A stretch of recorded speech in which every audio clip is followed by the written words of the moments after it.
All right, Ryan, what's on your radar? Well, on July 5th of last year, Haitian President Jovenel Moïse appointed Ariel Henry, a neurosurgeon, to be prime minister.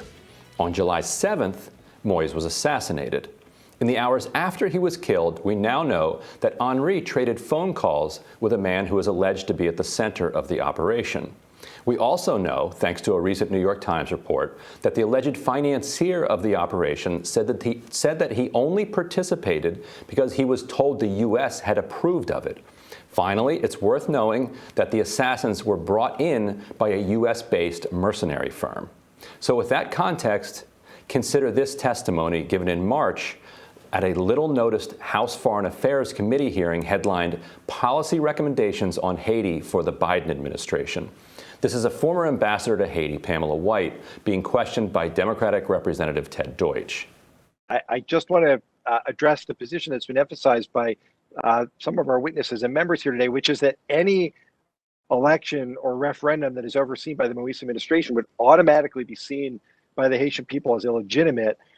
We have seen on the ground, I've heard firsthand, human rights groups and opposition leaders maintaining that Moïse's term ended February 7th and an interim government is necessary to organize elections. Now, the question, Ambassador White, that I have for you is, if the Provisional Electoral Council cannot meet the standard of being free, fair, and credible, but the current president does not step down, how can Congress, the Biden administration, and the international community play a responsible role in ensuring that any election that is held is credible and legitimate, and in facilitating the public acceptance of the results, and in mediating between the Moïse administration and the opposition?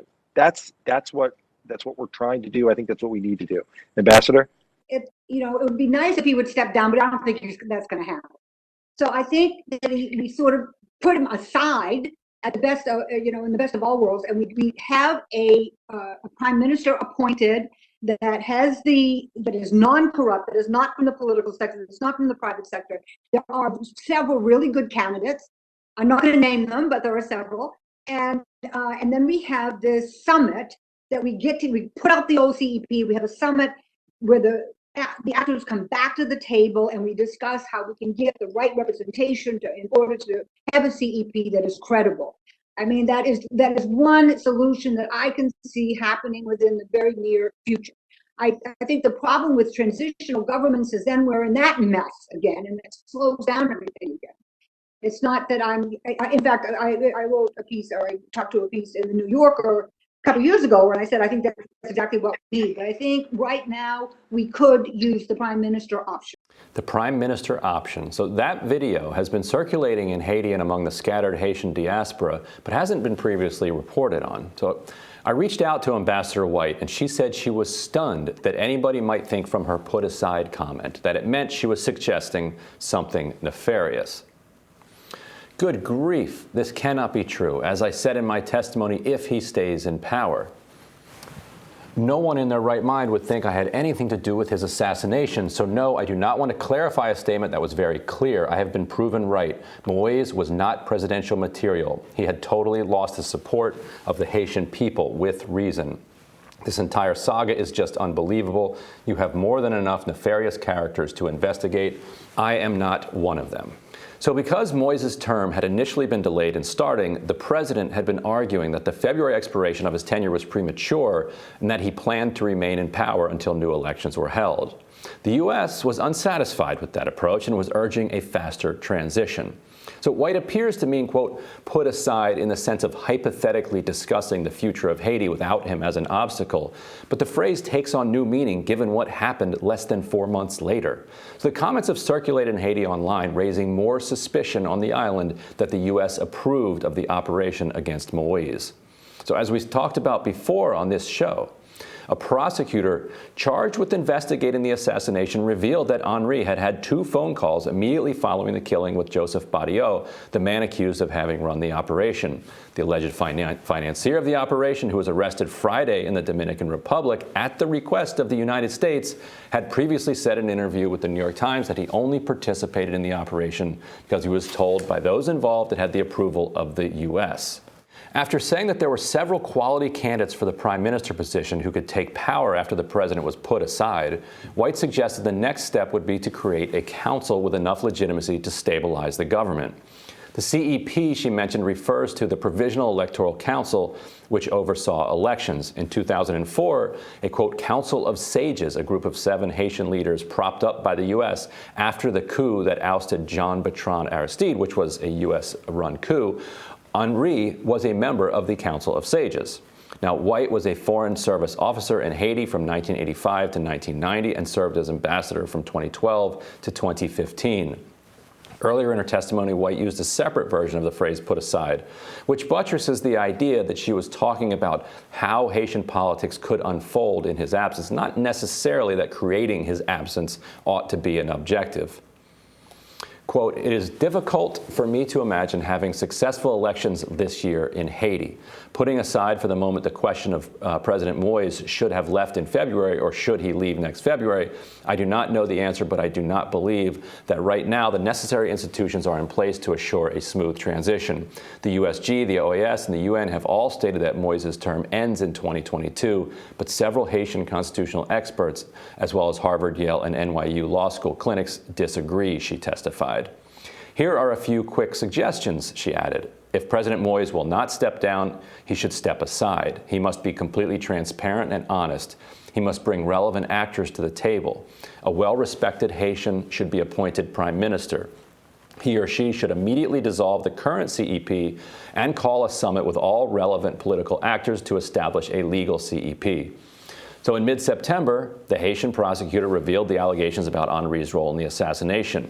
Henri urged the prosecutor's boss to fire him. When he refused, Henri fired them both. Less than 2 weeks later, with the U.S. standing behind Henri, Daniel Foote, the U.S. envoy to Haiti, resigned in protest, citing in part the American willingness to back Henri. In late September, you guessed it, Henri dutifully dissolved the CEP. So in the New Yorker interview that White referenced, she expressed similar sentiments, quote, the Western solution to immediately hold elections in countries that have been controlled for decades by dictators and ruthless militias has never worked and never will. We need some creative thinking about how a country with low education and high poverty levels can function in order to provide basic services to its citizens. Elections are so corrupt and the people running so inexperienced that they cannot possibly be considered a good solution. In the best of all worlds, a council of well-educated and experienced Haitians would form a coalition government. It would include business and civil society representatives with senior Western advisors. She added, a realistic development plan would be detailed so all citizens could see it with a realistic budget, no big fancy buildings, no fancy cars or lucrative travel budgets. A strong police presence would also be a huge help, especially if they were trained to render real services to the people, not only security. But if anyone thinks another election is going to solve all of Haiti's woes, they are sadly mistaken. And so in a follow-up email to me, White told me that she wanted to be clear she was speaking for herself. Quote, nothing, zero that I said has anything to do with U.S. policy. I certainly do not speak for the Biden administration, she said, and then adding, I personally wish that right now we, the U.S. government, had the guts to push Henri aside. He is not to be trusted. So, Kim, why can't we just leave things alone? Right, you know, right. Like what is our interest in Haiti anyway? You know, like at this point, why do we want to continue to destabilize this country? What is the point? Well, I think we're, for one, still angry that they freed themselves from slavery a little more than 200 years ago.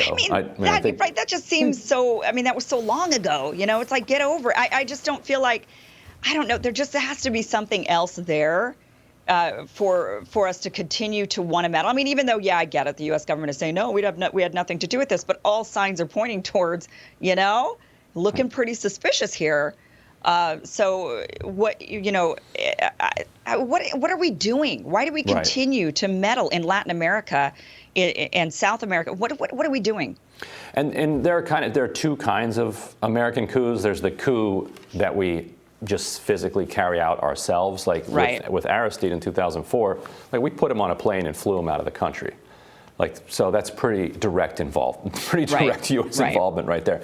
Then there's a coup where we kind of know it's happening and we're brought in the loop on it and we're like, this is cool, go for it. You have our blessing. And that seems to be the case in '92 in Haiti, and that seems to be the case with this one, that it's very, very, very difficult to believe that the United States, with its intelligence assets that it has on Haiti, had no idea that this was happening. And so either that or our intelligence sucks. Right. You know, I mean, they keep saying, "Oh, we had nothing to do with it." We don't know, you know, for a variety of things that they've done around the world. So, I mean, okay, why do you even exist then, CIA? I mean, if you're this bad at your job, right? Right. At this point, either that or you're just not telling us the truth. Right. And this wasn't planned exactly out in the open, but if you read a lot of the reporting around how it was planned, it involved, like we said, this Florida-based firm. It involved the now chief of police in Haiti. It involved these Colombian mercenaries that had to travel, you know, all over the place to get this done. Lots of phone calls. Stuff is not all being done on encrypted channels. Like, this is the kind of thing that could easily be uncovered, aside from all the human sources that they have. And so the sense among a lot of Haitians is that the U.S. knew that this was happening, and it fit with what White is saying. White wasn't saying just go kill the guy, but White is clearly saying there that it is in the U.S. interests for him to be put aside. And so the people that are then putting him aside can feel comfortable that they will have U.S. support after they do that. And in fact, they were correct, as Henri still does have U.S. support, despite the public allegations and the public evidence that he was implicated in the assassination. Yeah, just wish we could leave countries alone. I mean, That'd that's, be something, wouldn't it? You know, wouldn't it? Yeah.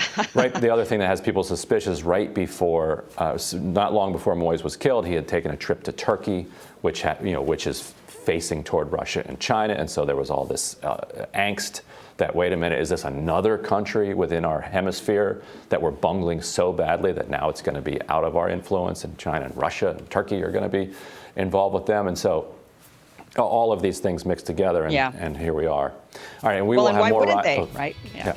But we'll have more Rising right after this.